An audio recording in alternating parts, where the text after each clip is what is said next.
अच्छा ये इस घर में रहता है। फिर उसके घर वालों से मिले। घर वालों से जब मिले तो घर वालों ने कहा कि नहीं नहीं आप क्या कर रहे हैं, हमारी तो रोजी रोटी यही है कि अगर आप इसको ले जाएंगे, कहेंगे हम पढ़ाएंगे लिखाएंगे तो हमारे घर की रोटी कैसे चल रही। मैंने क्या परिस्थिति है।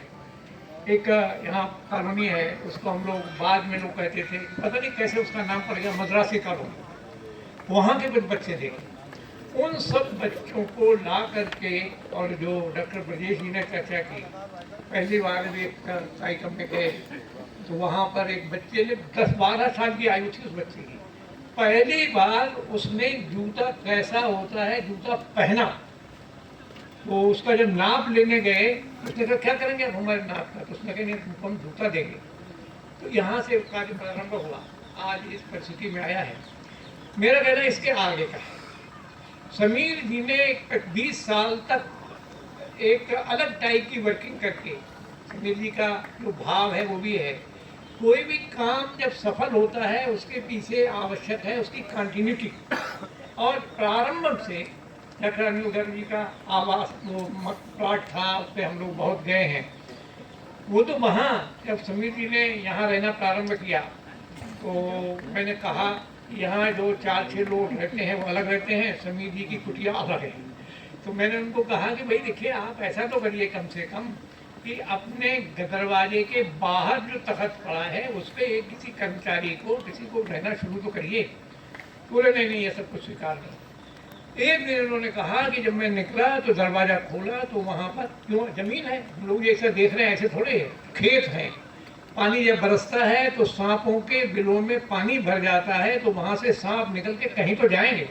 तो जहाँ उनको ऊंचा स्थान मिलता है वहाँ पर वो जो स्थान था डॉक्टर अनिल गर्ग वाला, वहाँ भी और यहाँ भी प्रत्यक्ष ऐसी परिस्थितियों में रह कर के काम करना ये बहुत बड़ी काम है। ये तो हम सब में से कोई नहीं कर सकता, लेकिन जो हम कर सकते हैं, एक केंद्र बनाया, 50 गांव को केंद्र बनाया, 150 गांव में संपर्क किया। तो ये काम कोई पूरे देश में नहीं कर सकते। बरेली बहुत बड़ी है, बरेली में 4 दिशाएं हैं। हम लोगों ने तय किया है कि नाथ नगरी बनाएंगे, इसको धार्मिक स्थल बनाएंगे। ये जो धर्म का एक अलग प्रकार है कि सब दिशाओं में, और सब दिशाओं में ऐसे लोग भी हैं, लेकिन केवल गाड़ियाँ रुहार नहीं, समाज के अन्य वंचित जो लोग हैं उनकी शिक्षा की, उनकी दस्ता की। और अभी जो 2 उदाहरण सुनाए इन्होंने कि इस विद्यालय का पढ़ा हुआ बच्चा उसी विद्यालय में शिक्षक हो करके आया है, ये तो हम लोगों के सामने है। अगर एक भी जीवन हमने संभाल लिया तो इससे ज़्यादा बड़ा हमारे जीवन में कोई लाभ का कण हो नहीं सकता। शायद हमारे धन का सबसे अच्छा उपयोग है वो। और धन के बारे में हम सब लोग जानते हैं, जितने भी महापुरुष बाबा लोग आते हैं, धन की 3 गति हैं। सबसे पहली गति है दान। उसमें से समीर जी ने कई टाइप का रखा कि भाई कैसे कर सकते हैं, जो जिसको आप ठीक समझते हो। लेकिन दान के बारे में एक बात तो ठीक है, दान की भी गीता सब लोग जानते हैं, 3 प्रकार की हर चीज की गति होती है। सात्विक दान वो है जो हमारे बदले के लिए नहीं है, माने हमने किया बदले में हमें कुछ मिल जाएगा, ये अगर बात आ गई तो सात्विकता समाप्त हो गई। ऐसा दान हम लोग, दान में केवल धन नहीं चाहिए, हमको जन चाहिए, शक्ति चाहिए। सेवा के लिए हमारे पास जो जो साधन उपलब्ध हैं उन साधनों का अपना अपना विभाजन करके यथाशीघ्र, क्योंकि ये पता नहीं कि कब तक हमको ये अवसर प्राप्त हुआ है मनुष्य होने का, तो अपना समय, अपना धन, अपने संसाधन उनको दूसरों के हित में प्रयोग में लाना, माने जैसे हम खुशहाली के साथ जुड़ करके खुशहाल खुद हो गए हैं, वैसे ही समाज के अन्य लोगों को भी खुशहाल बनाने का काम ये केवल यहीं बैठ के नहीं हो सकता, समाज के सब तरफ हो सकता है। बरेली में, बरेली का सौभाग्य है कि हमको समीर जी के रूप में कार्यकर्ता मिले, उन्होंने ये प्रयोग किया। लेकिन ये केवल ये रिठौरा का क्षेत्र के लिए नहीं चाहिए, अलग अलग क्षेत्रों में भी। जैसे प्रारंभ में आया था तो रामगंगा के क्षेत्र में कुछ अनेक प्रकार के ऐसे लोग बंधु रहते हैं, वहाँ कुछ आश्रम है, वहाँ के लोग आते हैं, तो वहाँ के लिए क्षेत्र के लिए अलग काम हो सकता है। आज बहुत समाज में बहुत कार्यकर्ता हैं और सब लोगों के लिए काम भी है।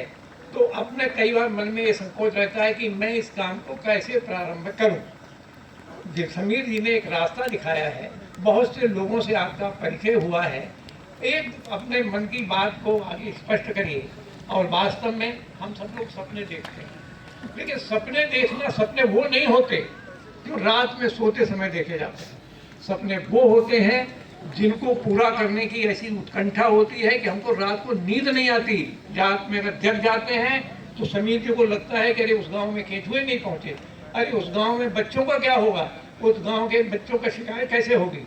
तो समाज में सब प्रकार के लोग हैं, केवल गाड़ियां लोहार की बात नहीं कर रहा हूँ, मैंने आपको कूड़ा बीनने की बात करी। आज भी अगर आप सर्वे करेंगे तो जहाँ जहाँ पे डंपिंग ग्राउंड्स हैं, हर डंपिंग ग्राउंड में 2-3-4 परिवार मिलेंगे। उन परिवार के बच्चों का या महिलाओं का या लड़कों का क्या दोष है कि वो इस प्रकार के जीवन को जी रहे हैं। वो तो नहीं निकल सकते, लेकिन भगवान ने हमको साधन भी दिए हैं, बुद्धि भी दी है, विवेक भी दिया है। उनके कारण से ऐसे किसी एक प्रोजेक्ट को हम कोई 2-3 लोग मिलकर प्रारंभ करें। समीर जी यहाँ हम लोगों के लिए उपलब्ध हैं, समीर जी का मार्गदर्शन प्राप्त होगा। ऐसे एक मोमबत्ती से, एक दीपक से, एक फूल से अनेक वृक्ष जलाएं, और हो सकता है कि अब से 2 साल 3 साल बाद जब मिले तो हम ये कह सकें कि ये जो खुशहाली है, इससे सीख करके हमने इस बरेली नगरी में 4 और प्रोजेक्ट शुरू कर दिए, 4 और सेवा के काम शुरू कर दिए।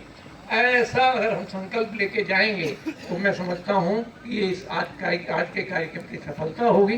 जिन लोगों ने भी आज के कार्यक्रम के लिए समय दिया, जिन लोगों ने भी एक अच्छा संकल्प किया कि हम इस कार्यक्रम के साथ जुड़ेंगे, उन सभी का एक बार पुनः अभिनंदन। मेरा सभी खुशहाली परिवार के, और वास्तव में खुशहाली परिवार नहीं, ये तो स्वयं को खुशहाल बनाने का हम लोग संगम में एक प्रार्थना करते हैं। उसमें जो अंतिम लाइन है वो लाइन है, परम वैभवम नेतु में तत्स्वराष्ट्रम। हम अपने राष्ट्र जीवन को सर्वोच्च स्थान पर पहुंचाएंगे। सर्वोच्च माने सभी दिशाओं में, विद्या के क्षेत्र में, टेक्नोलॉजी के क्षेत्र में, धन के क्षेत्र में, उद्योग के क्षेत्र में। तो आखिर ये कैसे होगा? ये जो खुशहाली है ये उसी का एक प्रैक्टिकल एस्पेक्ट है। जो वैभव शब्द प्रयोग करते हैं वो समझ में नहीं आता, खुशहाली समझ में आती है। तो खुशहाल हों, हम भी हों, और हमारे माध्यम से प्रभु ने हमको खुशहाल बनाया है। ये क्यों बनाया? इसलिए बनाया है कि हम अपनी खुशहाली को बांटें, और अच्छी चीज बांटी जाएगी तो निश्चित रूप से उसका प्रकाश शीघ्र फैलेगा, जल्दी फैलेगा। तो मैं इस आशा के साथ कि आदरणीय समीर जी का ये जो प्रोजेक्ट है, इसको यहाँ सम्मिलित न करके, इस प्रोजेक्ट को बहुत अभी इसमें काम होना है, लेकिन इसके साथ भी अन्य क्षेत्रों में नए नए प्रोजेक्ट शुरू करें। बहुत काम है। जैसे एक बात करके मैं समाप्त करूंगा। इस क्षेत्र में आई बैंक का काम प्रारंभ किया था, उसमें कुछ सफलता मिली, लोग नहीं मिल पाए। कुछ करना ही नहीं है उसमें, लोगों को एक वातावरण बनाना है कि भाई देखिए, मृत्यु होने के बाद में आधा 1-2 घंटे 3 घंटे बाद शरीर मिट्टी हो जाना है, सब जानते हैं। अगर उस समय ये बात ध्यान में रह पाई, और मुझे बड़ा फक्र हो रहा है कि अपने जो कार्यकर्ता माने हमारे जो मार्गदर्शक रहे माननीय गोविंद जी, उनका देह शांत जब हुआ तो ये जो यहीं बैठा हुआ है विक्रम था, विक्रम ने मुझे, शाम को मैं बैठा गोविंद जी के साथ, तब तय हुआ कि भाई कल कौन व्यक्ति आएगा, कौन व्यवस्था में लगेगा। सवेरे को समाचार मिल गया तो विक्रम को मैंने कहा कि भाई ये करो। विक्रम ने कहा कि भाई मैं आयु में छोटा हूँ, मैं ये कैसे कह सकता हूँ किसी को कि भाई नेत्रदान करोगे, और वो ऐसी परिस्थिति में कि, तो मैंने कहा कि वहाँ डॉक्टर शरद जी हैं क्या? बोले हैं। तो मैंने कहा उनको मेरी बात करवाओ, मैं निकलने में 10 मिनट लगेंगे मुझे। उसने शरद जी को कहा कि डॉक्टर योगेश जी आपसे बात करना चाहते हैं। उन्होंने कहा क्या बात करना चाहते हैं? तो उन्होंने बताया कि वो शायद कुछ आई डोनेशन की बात है। तो बोले उनको क्यों बुला रहे हो? मैं बैठा हुआ हूँ, मैं निर्णय लेता हूँ कि होगा। तो ऐसा करके, और ये जो एक सद्गुण है ये यहाँ से निकला। पता लगा आलोक जी की यहाँ परिवार में आवश्यकता पड़ी तो आलोक जी अपने आप ही निर्णय लेने की बात है। करना कुछ नहीं है, अपनी बुद्धि को इस प्रकार से संतुलित करना है कि जब आवश्यकता हो तो वो मार्ग मिल जाए। ऐसे अनेक सभी प्रकार के सेवा कार्यों का कार्य, और जिसकी नेत्र आप हम लोगों को पता है, जो मिट्टी हो जाने वाली थी आँख, वो मिट्टी आँख 2 लोगों को लग करके उनको, उनकी लाइफ बदल गई, वैसे ही बदल गई जैसे कि भी डॉक्टर अपने ब्रजेश इन्होंने अपने अमित जी ने बताया हमको। तो ऐसे सब कामों में, सेवा के कामों में लगे। सेवा का काम अपने विस्तार का काम है, जैसा समीर जी ने बताया। हमको यदि ठीक मार्ग पर चलना है तो यही एक मार्ग है, उसका एक प्रैक्टिकल एस्पेक्ट, प्रैक्टिकल प्रोजेक्ट ये समीर जी ने हम लोगों को दिया है। आप सब लोग हम लोगों के आमंत्रण पर यहाँ पधारे, उसके लिए आपको बहुत बहुत फिर से अभिनंदन। और इसके बाद के कार्यक्रम की सूचना अपने संचालक महोदय आपको दे